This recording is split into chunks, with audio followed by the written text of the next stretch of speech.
ये अपने बाल लेके आया हूं। ये मैं मुख्यमंत्री को भेंट करूंगा, पोस्ट करूंगा। आज मैंने पहली बार अपना मुंडन कराया है, मूंछें कटवाई है और दाढ़ी साफ करवाई है। और आप सबसे निवेदन है कि आप ऐसी एकता बनाए रखें। हम हमेशा आपके साथ हैं और जरूरत पड़ी तो अर्धनंगा आंदोलन भी करूंगा मैं। हर चीज में नहीं रुकूंगा। आज 2-3 भाई बहन अनशन में बैठे हैं, कल मैं भी बैठूंगा। यहाँ से हिलूंगा नहीं, डर किसी का है नहीं, क्योंकि मैं अपने माँ बाप से कह के आया हूँ और मेरे माँ बाप ने मेरे को ये कहा है कि बेटा लड़, तू लड़ सकता है, लड़। क्योंकि आज अब मेरे पास ये लास्ट चांस है, इसके बाद मेरे पास चांस नहीं है। अकेला नसीराबाद से और मेरे एक साथी को लेकर आया हूं मैं बस। अब मेरे पास कुछ नहीं है, अब हमारे पास खोने के लिए कुछ नहीं है, क्योंकि मेरे पास ओनली 2 बेटियां हैं। उनका मेरे को जिम्मेदारी निभानी है और वो जिम्मेदारी निभाने के लिए मैं आज यहाँ खड़ा हूँ।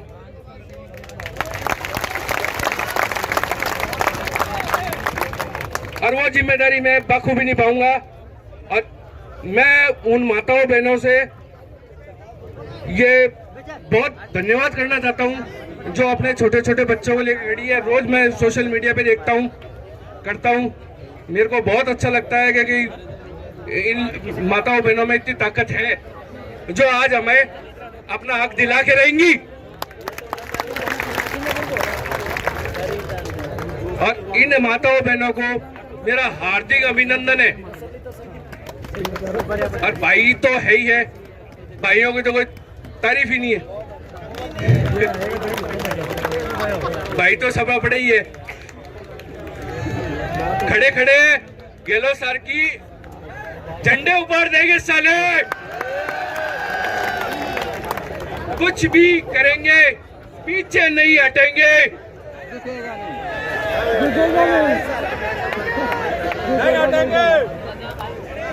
जिंदाबाद, एकता जिंदाबाद। अब आप अपना पूरा ध्यान रखो और नहीं झुकेगा साला। लाइन लगी हुई है पीछे, तो धीरे धीरे अपने बीच में बहुत सारे आ जाएंगे। वहाँ लाइन लगी हुई है लेकिन नंबर नहीं आ रहा अभी।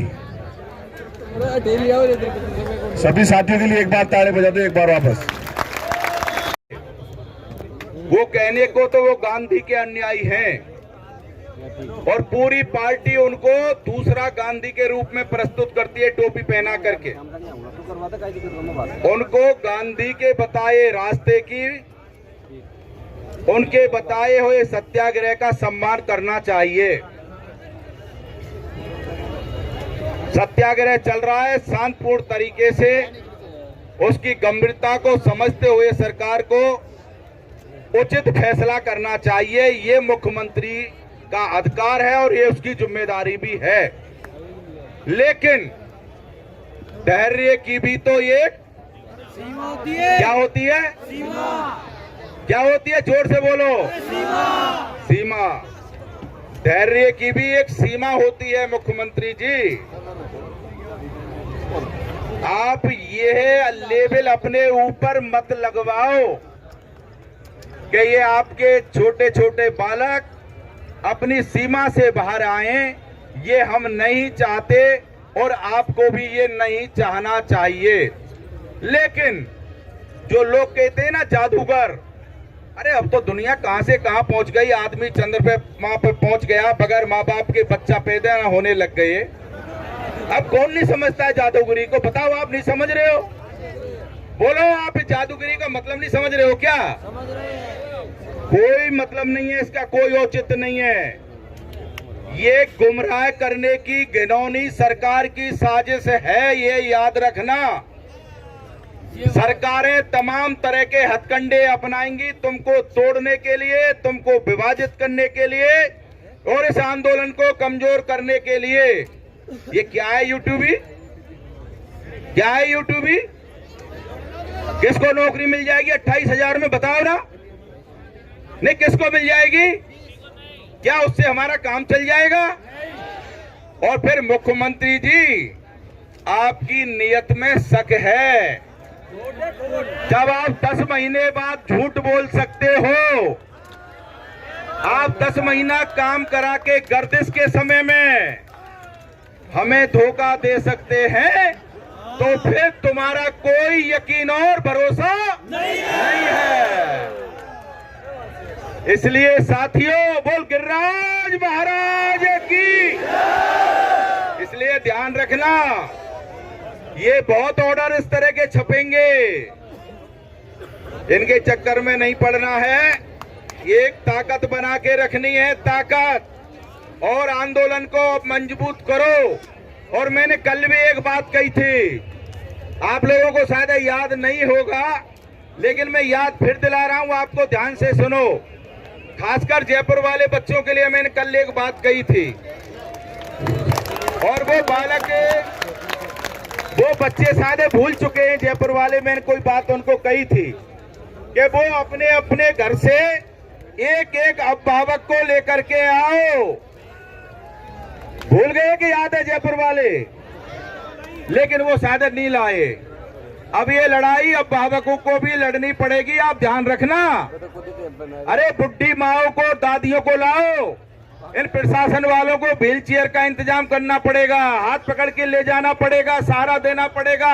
अरे आंदोलन के तरीके भी तो सीखो, उनको लाओ जो खाट में है, खाट में। आप समझो, अगर मैं तो सीधी कहना चाहूंगा, जो घर पे धेला को काम ना कर रो, बाय ला के बैठा दो आंदोलन में। आंदोलन में नुकसान नहीं होगा, फायदा होगा। और फायदा क्या होगा? अब सुन लो मेरी बात। जब सरकारें नहीं मान रही है तो मैं भी साफ करके बता रहा हूं आपको, फायदा क्या होगा। जो धेला को काम ना कर रो और ज्यादा दिना को ना आए, कह लिया आंदोलन में हम देंगे गिरफ्तारी और हम जाएंगे उनके साथ जेल। अगर बाबा हमारो 90 साल को मान ले मेरे को, तो सरकार है जाएगी कटहरे में ठाड़ी, तुमको मिल जाएगी नौकरी। और जिनके यहाँ नुक्ता चल रहे, नुक्ता को देना पड़ेगा गहलोते पैसा, और ये खाजा और होगा। अगर बाबा मर गए आंदोलन में और हमारी बूढ़ी दादी और मैया मर गई आंदोलन में, त्यारी सास फास डोकरी दादी नात कछु तो होगी।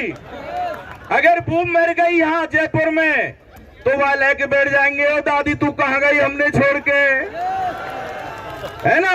और मुख्यमंत्री जी से कह देंगे कि इनको शहीद का दर्जा दो, तो दादी और बाबा को नाम शहीद में भी लिख जाएगा, तुमको बाबा दादी नौकरी दे जाएंगे। अरे तुम अकेले नहीं, तरीके से लड़ो, इसको घेरो। आज आपने वादा खिलाफी मुझसे की है, कल आप मुझसे हाँ करके गए थे, मैं फिर आपसे कह रहा हूं, कल सद्बुद्धि यज्ञ करो, यहाँ हवन करो सद्बुद्धि का, माँ सरस्वती से प्रार्थना करो इनकी सद्बुद्धि भगवान इनको दे। और कल सद्बुद्धि के बाद में, यज्ञ के बाद में बोलो, कल अपने कुछ बुजुर्गों को लाएंगे नहीं लाएंगे। ऐसे नहीं भूल जाते हो तुम ट्विटर पर, उस पर पता नहीं क्या क्या लड़के लगे रहते हो आजकल। ऐसे नहीं, ये लड़ाई का मैं तरीका बता रहा हूं, गांधीवादी रास्ता है ये, कि ना हम किसी को मारेंगे, ना हम किसी की मानेंगे, ना हम किसी को छेड़ेंगे, ना हम किसी को छोड़ेंगे। अब उन बुजुर्गों को लाओ, अभिभावकों को, और अब एक जुलूस हम यहाँ से लेके और मुख्यमंत्री जी की तरफ जाना चाहते हैं। अब दो तरह से लड़ाई लड़ी जाएगी, एक लड़ाई यहाँ सत्याग्रह चलेगा और दूसरा सत्याग्रह अब सिविल। हम होंगे कामयाब, हम होंगे कामयाब, हम होंगे कामयाब एक दिन। मन में है विश्वास, पूरा